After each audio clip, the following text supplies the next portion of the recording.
Hello, everyone. I'm Ian Peterman, and today on this episode, I'm going to answer the question how to bring a product to market for less than $5,000.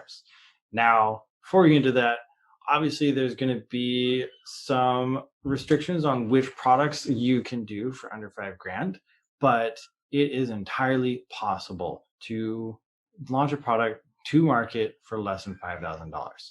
You're probably not going to launch a new electric car for that, or a rocket for that much, unless it's a really small rocket. But it's entirely possible, and you can absolutely make this happen. So let's dive in. First thing that you want to do is to pick a product that has 2 parts or less. Now, the perfect product in the world in terms of simplicity and ability to go to market quickly is the single part product. So this is something like, those key card size tools that has, a couple of wrench sizes on it and a bottle opener and has a, 3-inch ruler on one side. That's a single part. It's stamped once, maybe has a couple processes done to polish it up, maybe add some black inking on it, maybe mill in the letters. But in general, that's a very quick, very easy, very cheap to make product that requires no complicated tooling. It doesn't require a huge amount of manufacturing to make it. It also doesn't require huge molds or an assembly process at all. So when you have 1 part product, no assembly. There's no assembly cost whatsoever in it. And that always will help your bottom line. So absolutely, number one, pick a product with 2 parts or less, 2 being maximum. Don't go over 2. It starts to get more complicated from there. Second thing to keep in mind, and you definitely need to follow if you're going to be launching for under $5,000, is minimal packaging.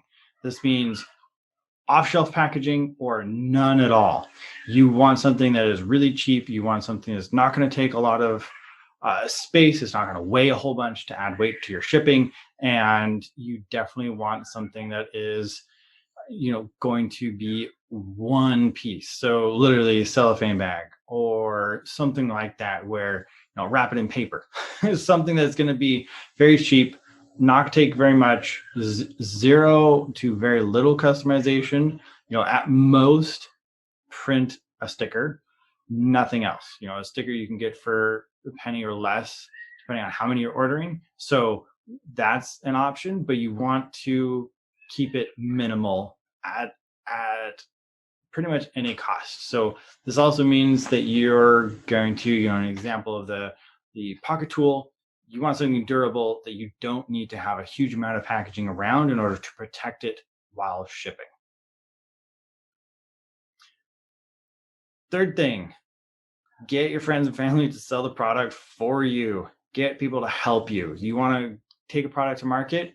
Well, part of that is sales and marketing and getting the word out there. And so recruiting your friends, getting people to help, share it on social media or tell people about it, or ask if they have any contacts or friends at stores and other places that might be able to pick it up, especially being able to get it into smaller mom and pop stores where there isn't a huge process and a lot of paperwork and time and really large minimum order requests and requirements in order to get into like larger stores. So you definitely probably aren't going to get into Walmart for less than 5 grand, but you could absolutely get into a local store that would be able to say yes on the spot, not require a huge amount of product to be put in your store to start selling, and you can start getting that sales out there. So really trying to find resources that will help get your product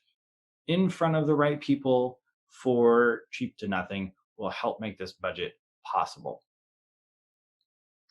Next thing is put out valuable content for free. Content marketing, it is a strategy. People are paid every single day to do this. It is very successful. And because of everything that's out there, YouTube is free to put your content out on there. So is Facebook and Twitter and every social media platform. You can be putting content out there for free to your readers, to your viewers, to your listeners. You can put a podcast out for free, put it out there, get it out there, get content out there that provides value and positions you as an expert and shows why your product is great.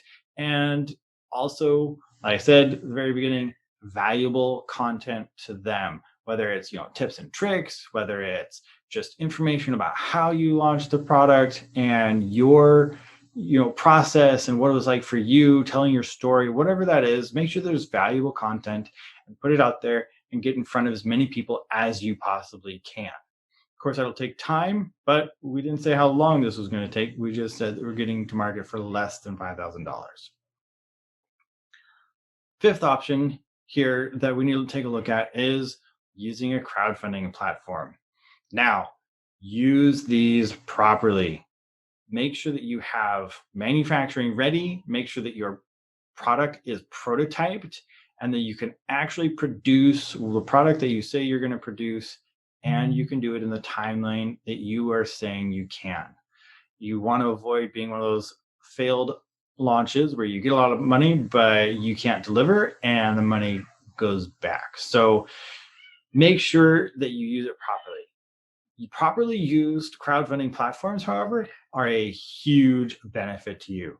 While you will definitely have to spend as much time as possible telling people to share your Kickstarter, telling people about it, getting information on it, making sure that people see your crowdfunding campaign, it is a great platform because it allows you to do every step up until production. So that means you can save on tooling, you can save on, an injection mold tooling. Let's say your one part product, but you do want it to have injection molding as a process because that's going to create a better product. Things like that. You can save those higher costs for actually producing it, for actually making packaging. So you can even kind of take a step back in steps 1 and 2, looking at packaging and actual part count of a product. You can do a little bit more complicated product, or you can do a little bit nicer packaging and have those be at different points even of a crowdfunding campaign. You hit a certain benchmark and you'll add that in because you'll have the cash flow and the cash to actually afford to do that. So using those as a really strategic platform and being really smart in how you get the word out and making sure that you can get as many people there as possible can allow crowdfunding to let you launch products very cheaply. Last, number 6, use that $5,000 to get investors, or invest that money in something else and wait for it to grow. So obviously the benefit of taking that $5,000 and working with someone to get funding or to use it to build a pitch deck and put everything together to get funding, that will allow you to kind of leapfrog this $5,000 limit. And say you take your $5,000 and you're able to use that money to buy and get everything together that you need in order to go get a $50,000 investment. Well, now you're able to work with $50,000 to launch your product. And so there's a lot of platforms out there that'll help you get in front of investors. Angel investors is definitely what you want to be looking at. And this is going to be a whole conversation at another time that I'll dive into, how investors work at this level and where, if you really are bootstrapping like this, what are some smart options to investment and what you might want to look for. And, of course, you can always just take that money, invest it in something really safe, let it grow for, however many years it takes you to get enough money, and you'll eventually have more than $5,000 and you can launch a product for more than that. But if you're wanting to launch a product for less than $5,000, these are things you got to keep in mind. And if you do all of these, you may find yourself in a place where you can actually launch a product into the market for less than $5,000. Hey, thanks for watching. We really appreciate our viewers. And if you haven't subscribed yet, please do subscribe to our channel so you can get more great videos like this in your feed, and like the video. If you want to learn more about the Peterman Design Firm, please check us out on our website, petermanfirm.com. You'll find link and information in the description. And of course, we're on all social media as well. So check us out there. All right. Thank you.